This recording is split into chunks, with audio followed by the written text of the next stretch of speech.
Hello, everybody. Welcome to another TIMBP Live. I'm Perry. Thank you so much for being here. And, something's going on with my camera. I'm trying to figure it out right now, so I'm going to keep messing around a little bit. But I am not sure why it is completely black. But regardless... thank you guys so much for being here. This is the Black Void episode, apparently. Where just a black void speaks to you. I'm trying some different configurations. I apologize. How's everybody doing? We good?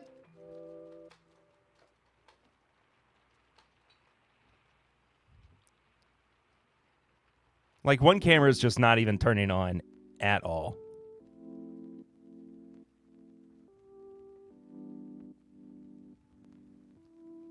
It's like, I don't know. I'm so confused.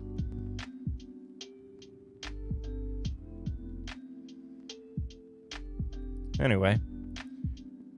Is this the stream? I have turned it off and on again about 18 times so far, Donnie. This is just like you hearing me recording an episode of the podcast like you normally would. What the crap, man?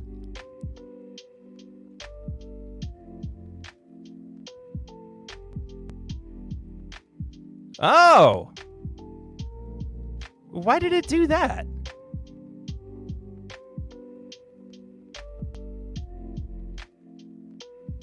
It switched to a different thing altogether. I don't know. That's so strange. And now it won't even zoom in all the way. Lots of good stuff. Anyway, what's up, everybody? I don't know what happened. I don't know. It switched over to a completely different setting for some reason.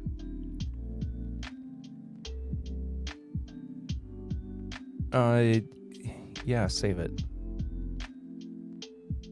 How bizarre. I have no idea why that happened. Regardless, I'm looking at the wrong camera.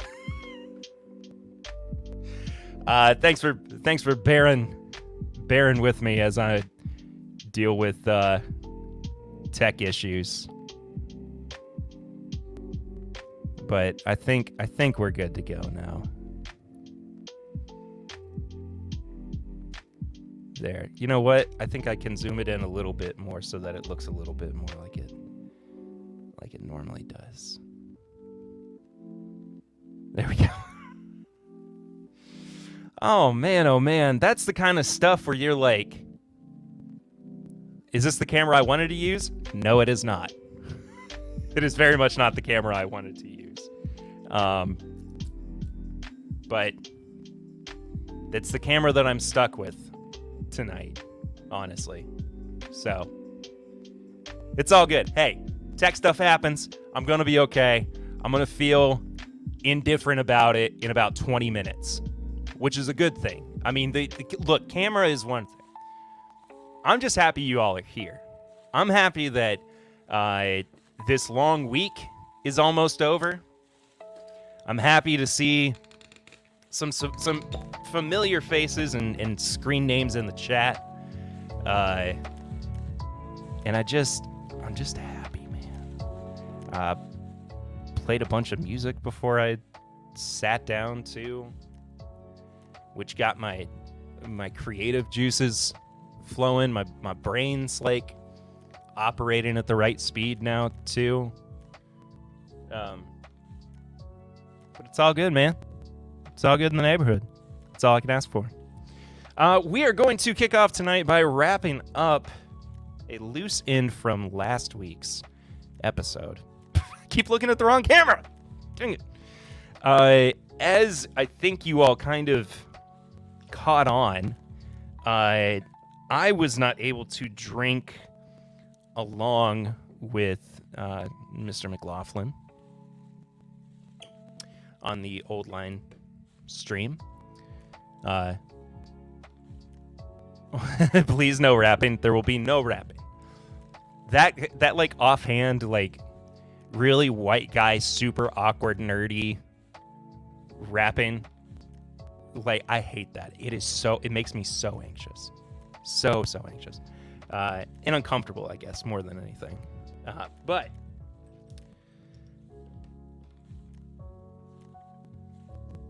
I did receive this beautiful bottle of Old Line American Single Malt Whiskey today in the mail. 86 proof. Distilled in Ohio. Distilled in Ohio. Aged and bottled by Old Line Spirits in Baltimore, Maryland. I am excited to check this out. So it makes you cringe too. Good to hear, Darren. But thank you all so much for being here tonight. I actually got to see Darren this weekend at O'Shea's in Louisville for the Saturday night gig, Friday and Saturday night. And the Saturday night gig went remarkably better than the Friday night one did. It shook a bunch of nerves off. Felt a lot better than I had the night before. But I caught some weird like stomach bug right before it. And so when I got on stage on Saturday, stage is a loose term. It's not really a stage. It's just kind of like the back of a room with no elevation to it. When I got to the stage, as it were, I had just gotten done throwing up. Like, that was how that night kind of started, and that was at 10 p.m. So, good stuff all around. I'm having a great time. I'm happy. I'm I haven't had that much to drink because I want to perform well that night. It was definitely some kind of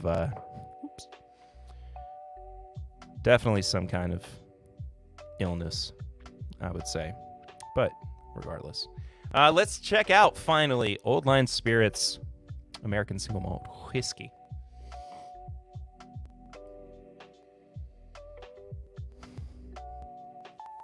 It smells like a craft single malt. Whoops. Did I have an accident on stage? I did not have an accident on stage, but I did run immediately off stage to go throw up again. Like, I saw Darren. He was very close. I hopped right off, and I said, I'll be right back, and I ran for the toilet because it was bad. Mom's spaghetti, knees weak, arms heavy, vomit. Oh wait, no, I butchered that. Puke and rally, amen to that. Who are your top 3 white rappers?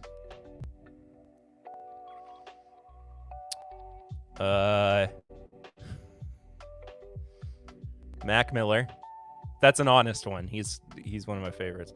I don't. No Code Brown, indeed, Donnie. We had a Code Porcelain by the time the gig was over, though. If that makes sense.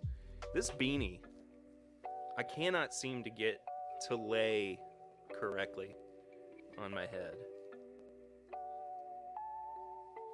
I don't know. It might just be the angle that I'm positioned in, but there we go. Sound gone. Really?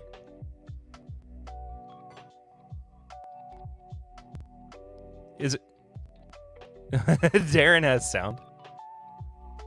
Is it gone for only Donnie?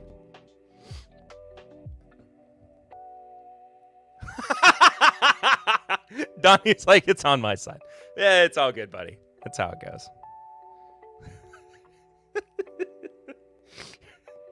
No sound. No sound. There is no sound from computer. Donnie, I love you, buddy.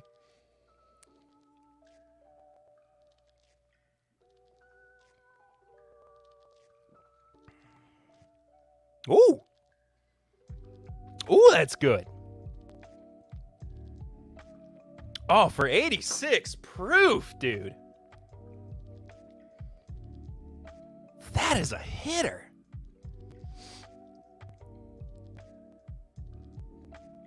Did say, oh, Donnie said he was groggy. Yeah, I was like, I'm not groggy. I'm wide the heck awake. That is an oatmeal chocolate chip cookie with cranberry raisins. That is delicious. Malt doesn't need a lot of flavor to have a lot of doesn't need a lot of proof to have lots of flavor. Amen to that. Donnie, unplug it and plug it back in. There you go. What? Oh, man.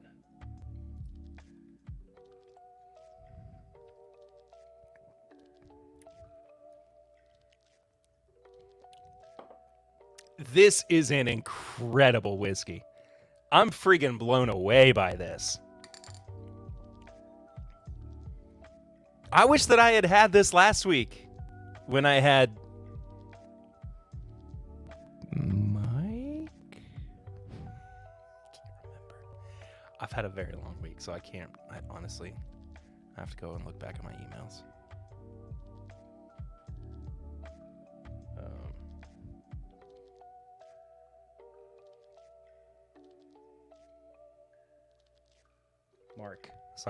Mark McLaughlin.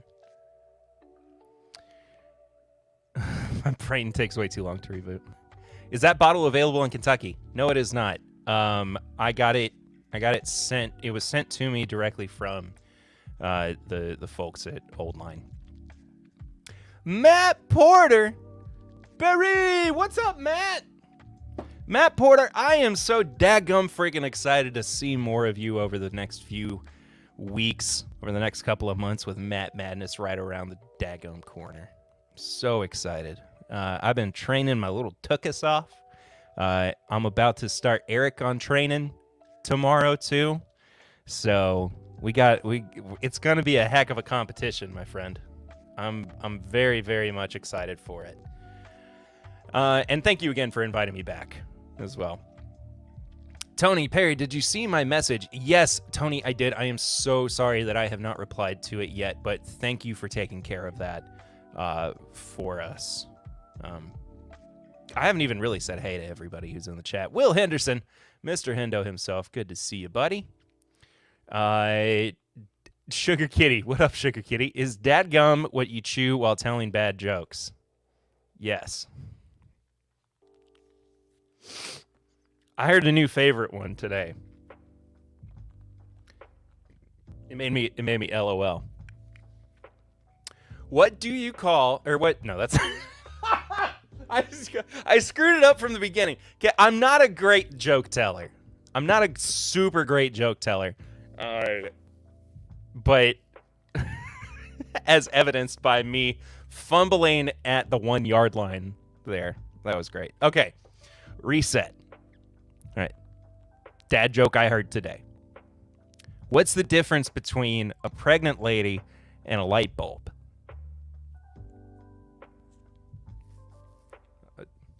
Oh, wait. I don't know if anybody's going to say what in the chat. I know we're on a little bit of a delay here. This is the longest build-up to a punchline. What? A one-sentence punchline. Darren says, oh, boy. So, somebody, please, put me out of my misery. Somebody say what? You're not supposed to ruin the punchline in the chat. No, it's not. No. Yeah, Anthony got it right. You can unscrew a light bulb. Will, I like you correcting yourself. Yeah, the punchlines, you can unscrew a light bulb. Good stuff. Really, really just top-notch stuff there.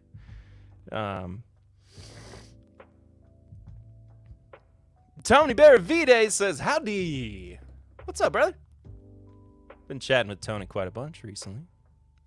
Hope you are doing well, my friend. Yeah. It's fine. It's fine, Anthony. Whatever. All right. So in wrapping up, thanks, Sugar Kitty. Dad joke. Did you know that poop jokes are not my favorite jokes? Donnie, what are your favorite jokes then?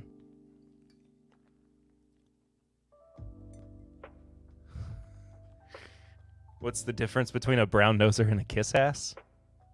Donnie, they are a solid 2. That's amazing. What's the difference between a brown noser and a kiss ass? A brown nose. I feel like I know this one.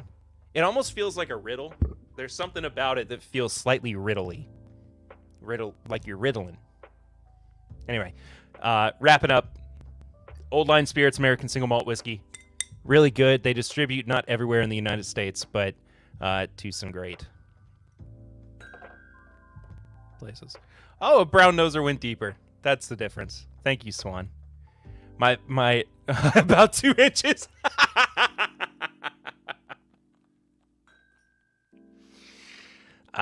Good stuff. 4-Leaf Whiskey. What's going on, Stacy?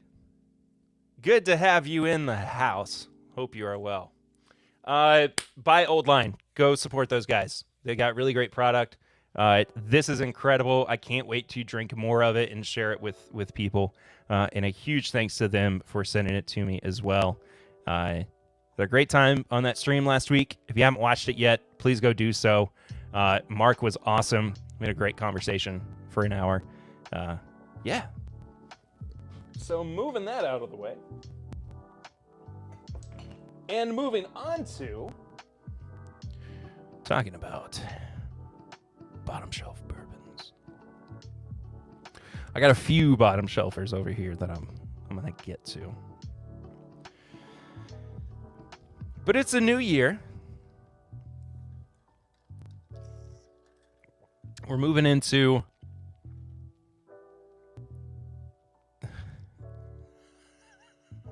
I'm seriously afraid for the calendar. Its days are numbered. Thank you, Donnie. But I figured it was time for us to kind of take a look once again at bottom shelf pours. And what better way to do that as well than by reviewing a bottom shelfer that I have never taken the time to sit down with before, but I've had it previously. I've of course had its older brother on many occasions and love it quite nearly and dearly. Henry McKenna 80 proof. Heaven Hill distillate, of course. And one of the wildest bottles ever. There are also a lot of floaters in here. I mean, they look... It doesn't look like bubbles. It looks like dust. I mean, now it looks like bubbles because I shook it up.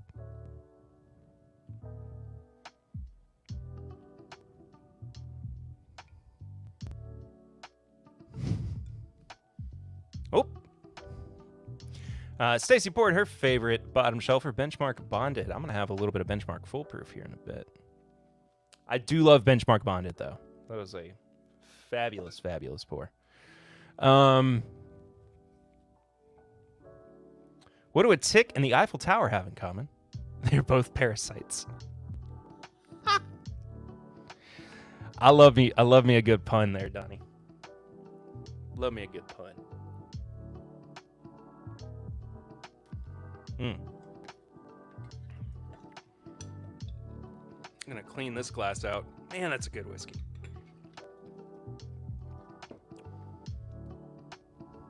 They're flavor crystals and they're very rare. Thank you, Tom. Thank you for clearing that up for me. I appreciate it. So, let's just go ahead and get right to it because I don't want my palate to get blown out or anything. Not that it would. Everything's pretty low proof that I'm having tonight because you're not really getting a whole lot of high proof stuff on the bottom shelf. But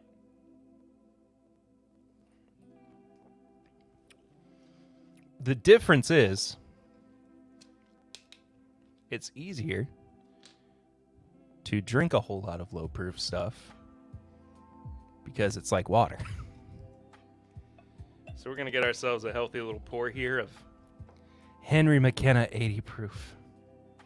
I'm not sure what the age is on this. I imagine it's hovering around like 4 to 6 years old, much like a lot of these, more affordable offerings from Heaven Hill.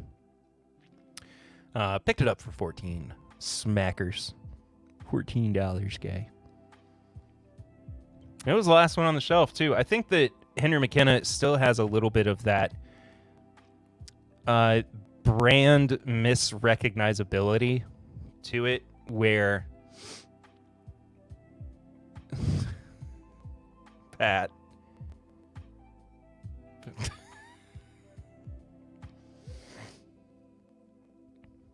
Patrick's here, everybody.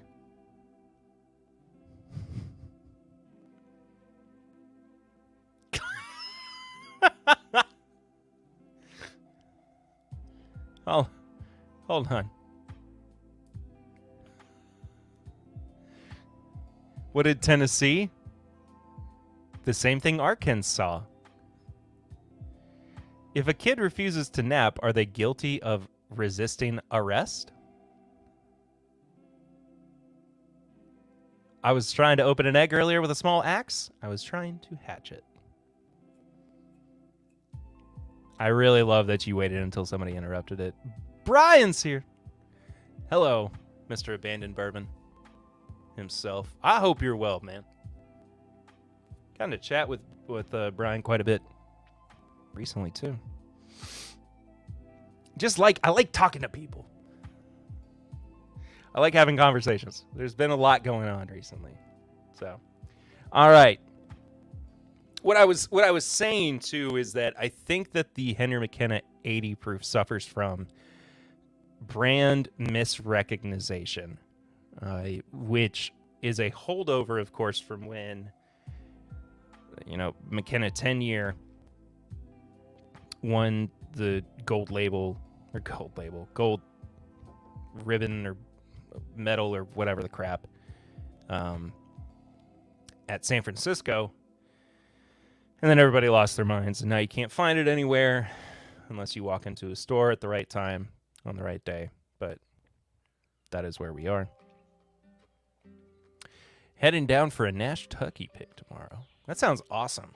I think I heard something about Nash-Tucky not too long ago. I need to check them out more. Learn some more about it.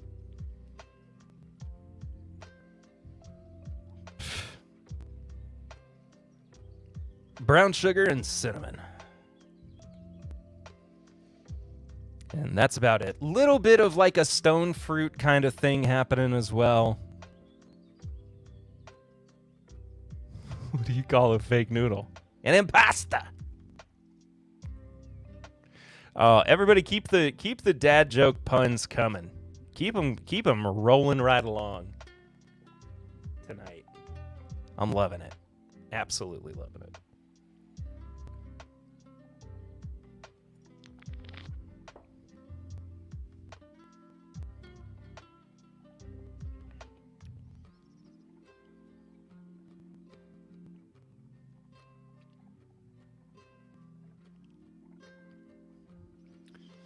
Melon, green apple, caramel, cinnamon sugar, a kind of slight doughiness, like kind of halfway cooked dough. Interesting.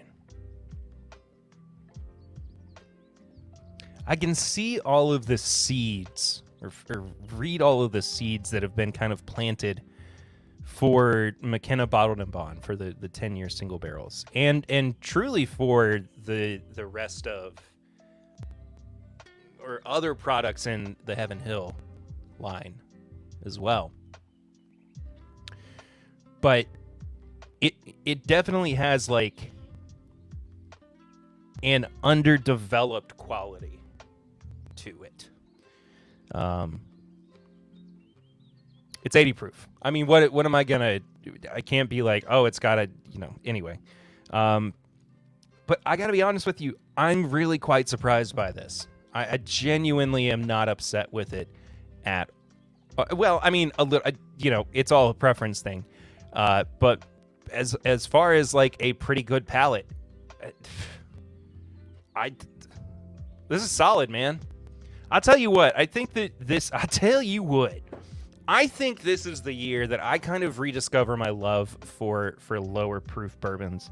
And there's a couple of reasons for that. First of all, higher proof costs more money, typically. Unless you're coming across something like Benchmark Full Proof, which is, $24, $25 for a bottle. Stag Junior, essentially. I do like me some raw dough, Pat. Steve A's here. Greetings, TIMBP Nation. Greetings to you. Is that what we're calling ourselves? TIMBP Nation? We never have come up, like, we don't have a, we don't have a name for fans of TIMBP stuff. We need to come up with that. I'd like to come up with that. Ryan VH, what's up, Ryan? Good to see you, dude. Cheers, all. Happy Thursday. Happy Thursday to you, too. Jeff Wack, hello again, Whiskey Friends. Hello to you, Jeff. Higher proof hides more flaw. Fred Minnick above the char. Huh. An interesting TIMBPers. Is that too on the nose?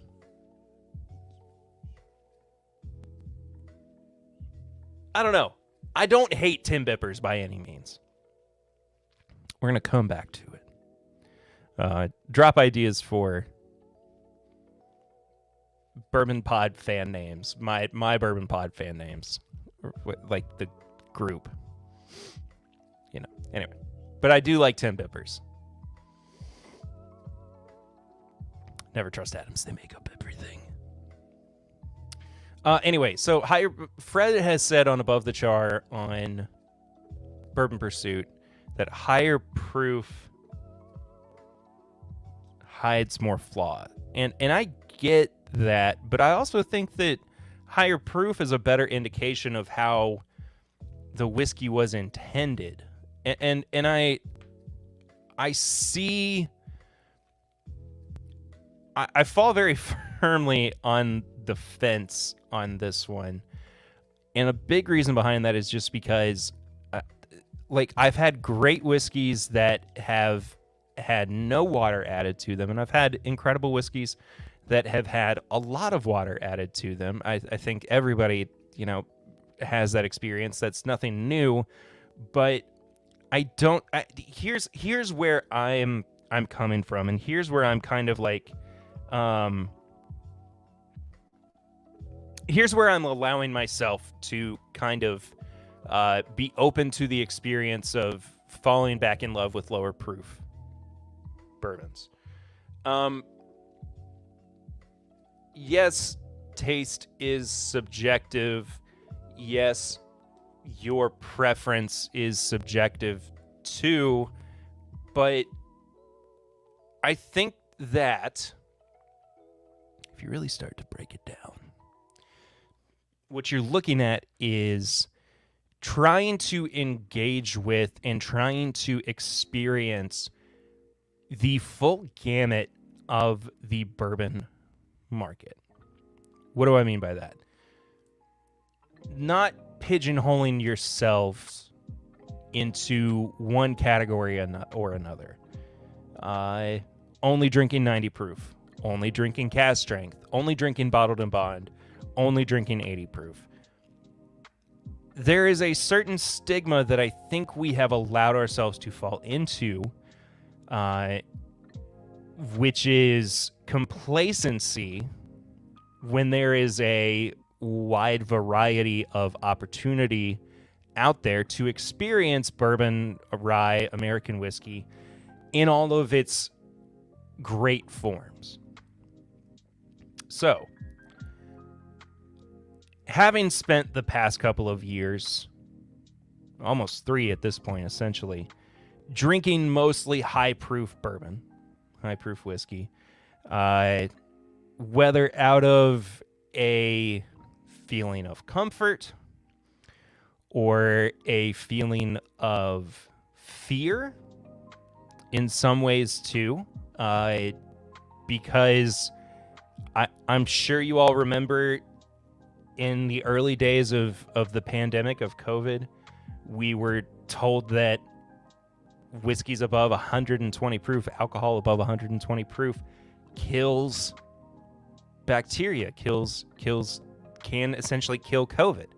And the thing is, I subscribed to that for a long time. Maybe it was because I wanted to believe it. Maybe it was because I felt like there was some truth to it. But the thing is, I don't know if that's inherently true, and so I just kind of have to deal with it the way that I see fit. And a big part of that, too, is backing off on the proof, which is also a byproduct of the fact that I am trying to lose weight, right? My goal, I'm turning 30 in August. My goal is 200 by 30. I've got quite a ways to go. And so I'm relearning drinking habits, and I'm relearning my relationship with whiskey, with bourbon, because it's not something that I want to, by any means, completely eliminate. I don't want to ever shut this community down. I don't want to ever not be able to enjoy these products because I have to have a certain proof, or I have to have a certain bottle, or I have to, this, that, and the other. So it's a health thing as much as it is a mental health thing, as much as it is a trying to understand the broad, comprehensive side of bourbon. And another piece of evidence towards this too is when I look at my top 10 for 2022. And I have to point directly at my number 2, which, if you've not listened to that episode yet, it's been out for a while. I apologize if you've not listened to it, but I think I can spoil at least a little bit of it. And I think we've probably spoiled plenty of it from time to time as well. But my number 2 was the Wilderness Trail 8-year Bottled and Bond. So that to me says I have plenty of room to drink and enjoy a bourbon while still having all of these other like mitigating factors and feeling like I need to cut back and feeling like I need to reevaluate the status of my relationship, with whiskey. So it's, pun intended, I guess, a proof positive piece of evidence that contributes to all these and you know, it sounds like I think that what this might come off as is me trying to justify a habit that I don't want to give up. Part of that is true. I will admit that part of that is true because I don't want to stop drinking bourbon, but I do want to lose weight and I want to maintain weight and I want to maintain health and I want to see my daughter grow up and I want to be able to, you know, get to the point where I can run around with her and not get super winded. And there's all these other, like, it's not just a bourbon thing. It's a fitness thing. It's a health thing. And just taking that time to be introspective is so important. And I again go back to this thing that I keep saying, that I only had one real resolution when the new year started, and that is still true because I still think that, you know, I'm not trying to backtrack and go, well, if I had to add another one, this would have been it. This is just me constantly working on myself and trying to improve who I am. But if I had to categorize another or qualify, I don't know, another resolution or just a state of mind to kind of put myself back into, it's again reevaluating what my relationship with bourbon is. So that is a long way to say that I am re-engaging, I think, with the more affordable side of bourbons, the more accessible bottom shelf kind of pours, mid-tier, mid-shelf kind of pours. So not that my love for, say, Turkey 101 hasn't diminished or gone away, but it's been a different set of circumstances that I've enjoyed it in. And the way that I have approached that, I mean, I would argue is probably largely one of the more unhealthy parts of my alcohol consumption since COVID started. So it's a long way around to come back to saying, I don't want to do this. I don't want to drink like this forever. I don't want this to be a lifestyle that I live forever. And actively saying, putting my foot down and saying, all right, change is happening. Change is not going to come. Change is happening right friggin' now. And so I'm going to put a pin in that for a second. I've really got to get caught up on chat. Pat said, Tim and his bips. I like the bips. I really, really like the bips. I think that's really funny. Tim Bipperland? Oh, Big Vic's here. What up, Vic? Hope you're well, brother. Good to have you in the chat. Michter's American is a personal fave, 86 proof. I've not had Michter's American in a while. I haven't. I need to get to it.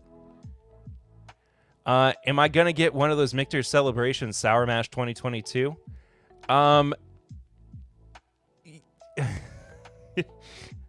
As much as I would love to get, probably not. But if we want to crowdsource for it. Jeff says, I do worry about health concerns with drinking so much high proof whiskey. No one in history has sipped on so much high proof pours like we do today. You bring on a really, really good point too, Jeff, that we're kind of like the guinea pigs for an ongoing experiment that, I mean, unfortunately, it's like playing life and death, playing with fate, and trying to figure out what our limits are. And so, as I turn 30, I don't want to be like, I want to get out of that rat race. Not that I don't want to, I don't want to stop enjoying high proof whiskey either. I just want to cut back.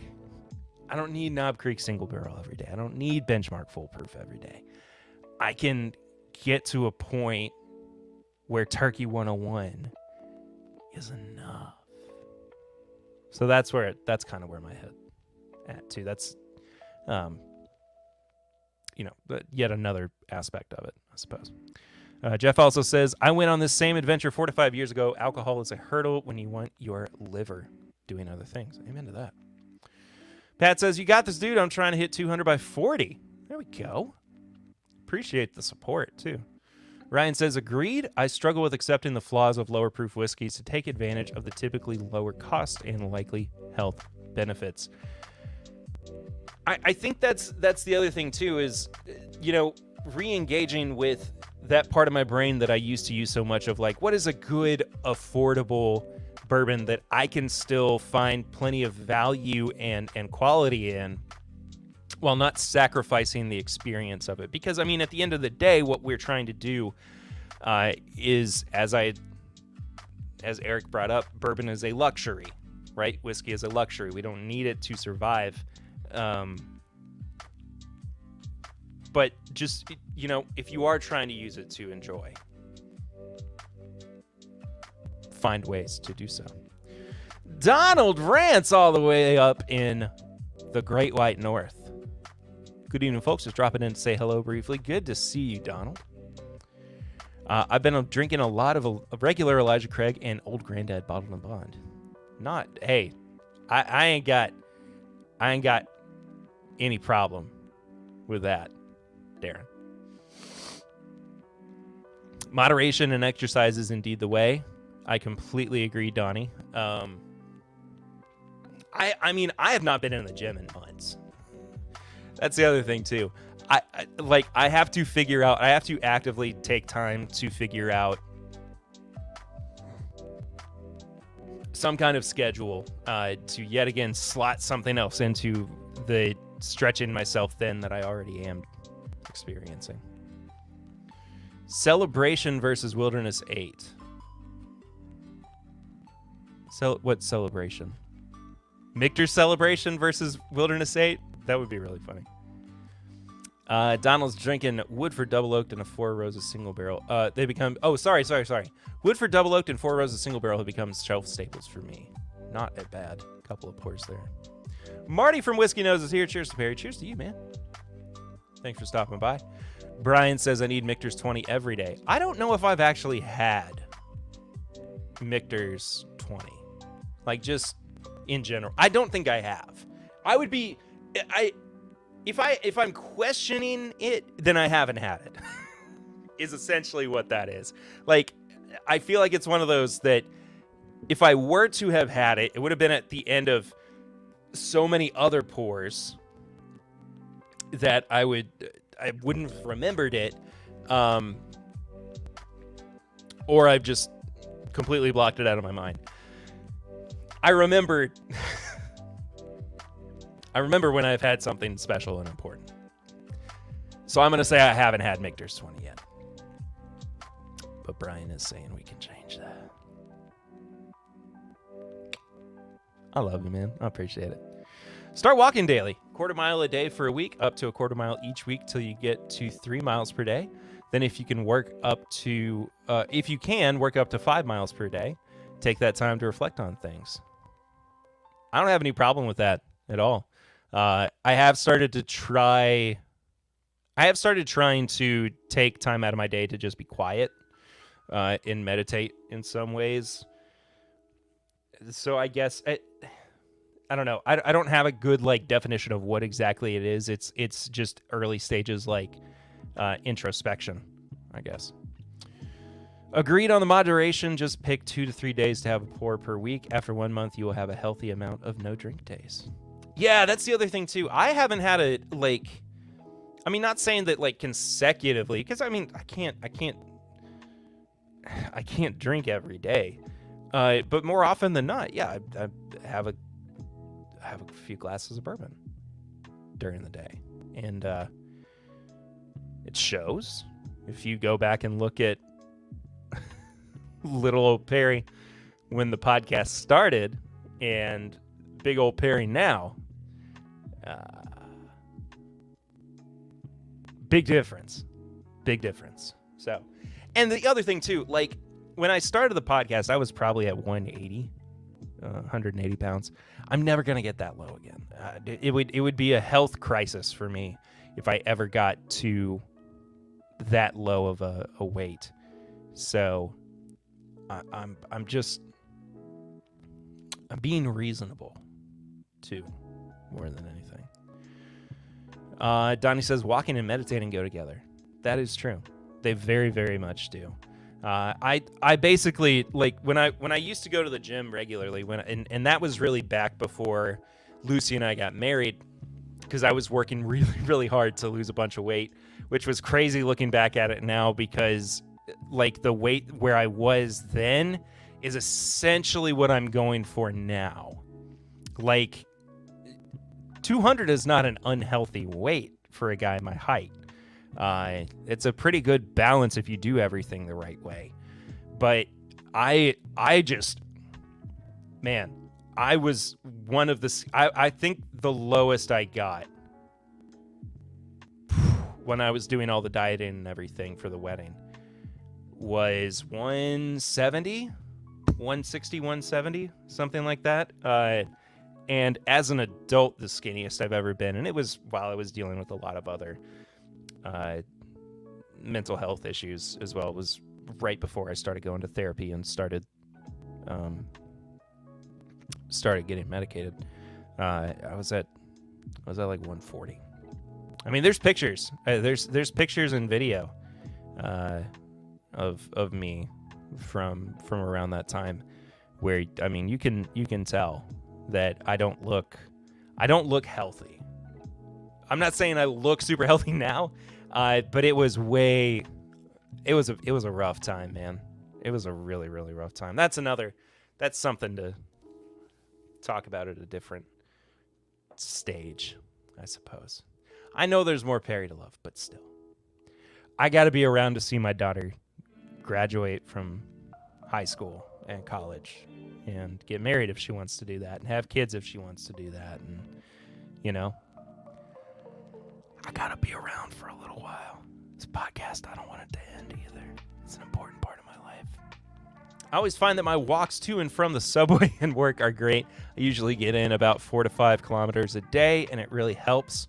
I guess, I mean, that winds up being what, like, do kilometers typically run, like, are they a higher amount? I think they probably are. It's like meters and cells, or maybe that's less. I don't know. I don't know what the conversion is, but that sounds like quite a bit. 5K is 3.1 miles. There we go. You might have to avoid Cookout for a while. I haven't been to Cookout in a long time. I miss Cookout, though. I miss fast food. I have genuinely not had fast food since, like, the beginning of the year. And, I mean, like, I miss it because of the convenience. I miss there being all these different things that I was able to go to and try. But it's one of those easy, like, cutout things where I couldn't justify it in the first place, right? I could only justify it because it was convenient and I was close by. But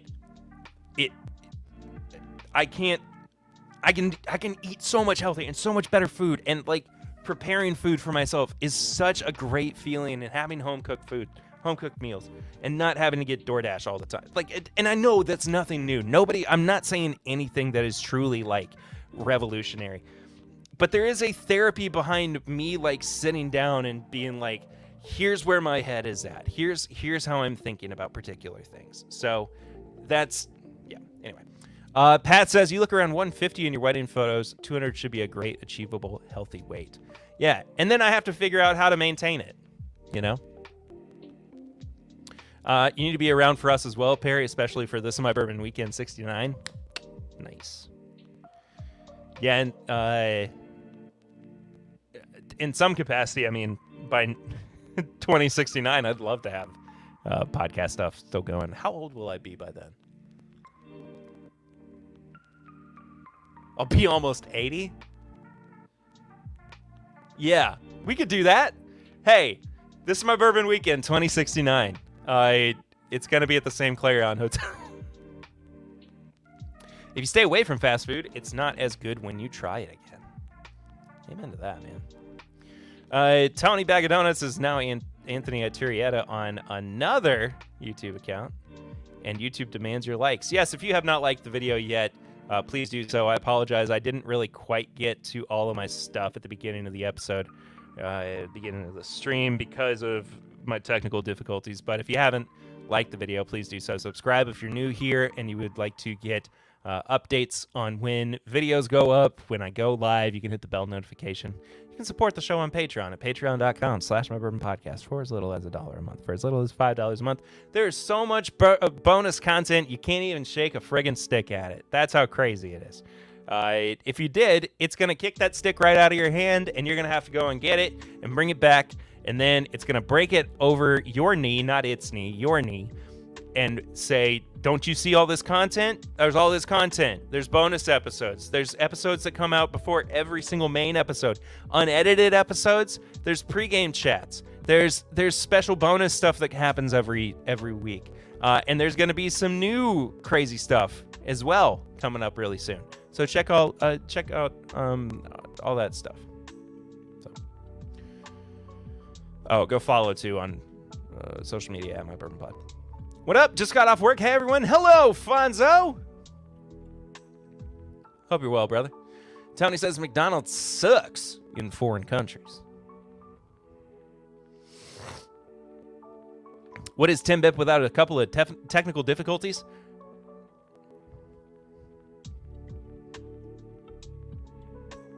Tony Bear V-Days is headed out. See you later, guys.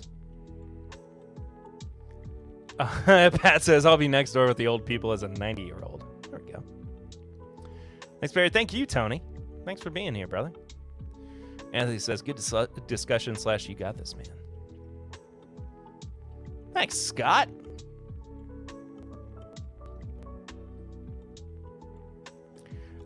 Donnie says, I'm going to go out on a limb and say I will be in attendance at the This Is My Bourbon Weekend 2069 at the Clarion. It's going to happen. We're going to do it.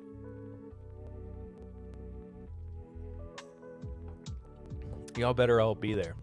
Papa Ritter's finally here. Look at that updated profile pic, too, on YouTube. Check that out. Wait, so did people dip out because I was doing plugs at a weird time? I'm not done yet. I don't want to be done yet. I've barely had anything to drink. Not that I'm not trying to use that as an excuse, but... and I mean, what I've had is 80 proof. It's good, though. I am not mad about it. It's got a nice little residual ethanol burn to it. Papa Ritter is in the house. Freaking hot. How was AEW last night, Dad? Donald's off to cook dinner. Cheers and take care. Cheers to you, Donald. Go make some poutine or whatever the crap.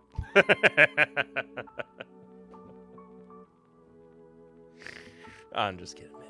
I hope you're well.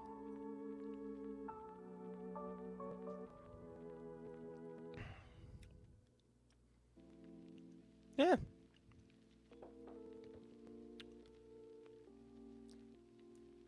Sarah stopped over for a glass of wine. Nice. Talk about tonight, or Miss Linux Cat may have to bring my ashes to This is my Bourbon Weekend 2069 as I will be 102. Hey man, by the time 2069 rolls around, we're all gonna be living to be like 150. Like, that technology is going to be out there. I'm sure of it. But I mean, whether or not you want to live that long, that's a different conversation altogether. But I don't know. I'd be curious. Be like, see how far I can run this train ragged. AW was amazing. I will tell you about it off air. One of the best shows I've ever been to. Awesome. Glad to hear it, Dad. Perry, what's your favorite bottom shelf beam? Ooh. Granddad Bonded? Jim Beam Bonded is in there as well. You know what I miss, and I wish that they would bring back, even as a regular offering, is Jim Beam Repeal Badge. I friggin' loved that bottle, dude. What's the price on the new single barrel too, the 108 proof? Because I love that bottle. Oops. And I kind of regret not putting it on my best of list last. Oh no, wait, no, that came out in 2020. I take that back.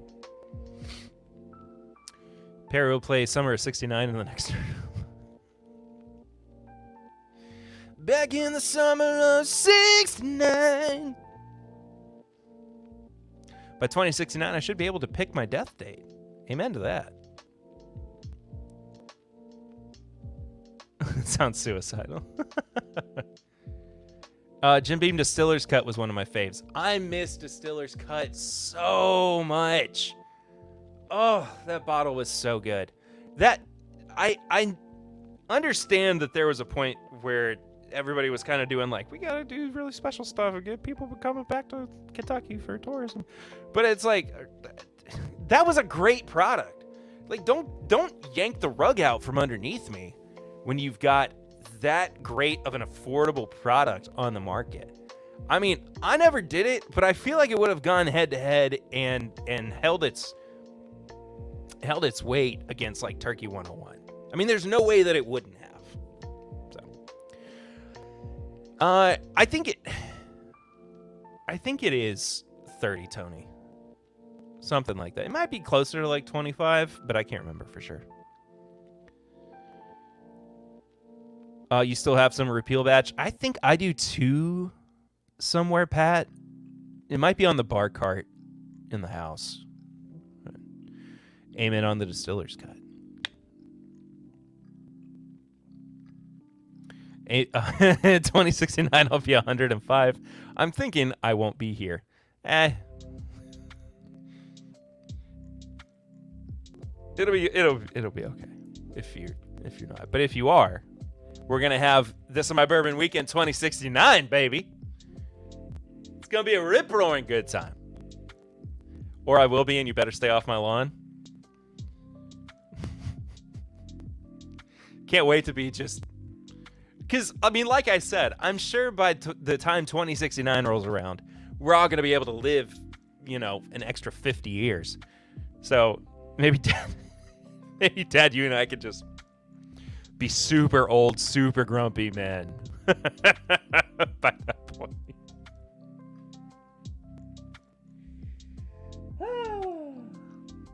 Good stuff. All right. Well, we are approaching the 9 o'clock hour, which does indicate that my time is coming to an end with you tonight, my dear friends. But I want to say thank you again for sticking with me through some technical difficulties at the beginning of the stream. But it has been a wonderful evening. And thank you, as always, for supporting everything we do with This Is My Bourbon podcast. I will be back next week for yet another TIMBP Live. And I love you guys. See you real soon. Until then, I'm Perry. And this is TIMBP.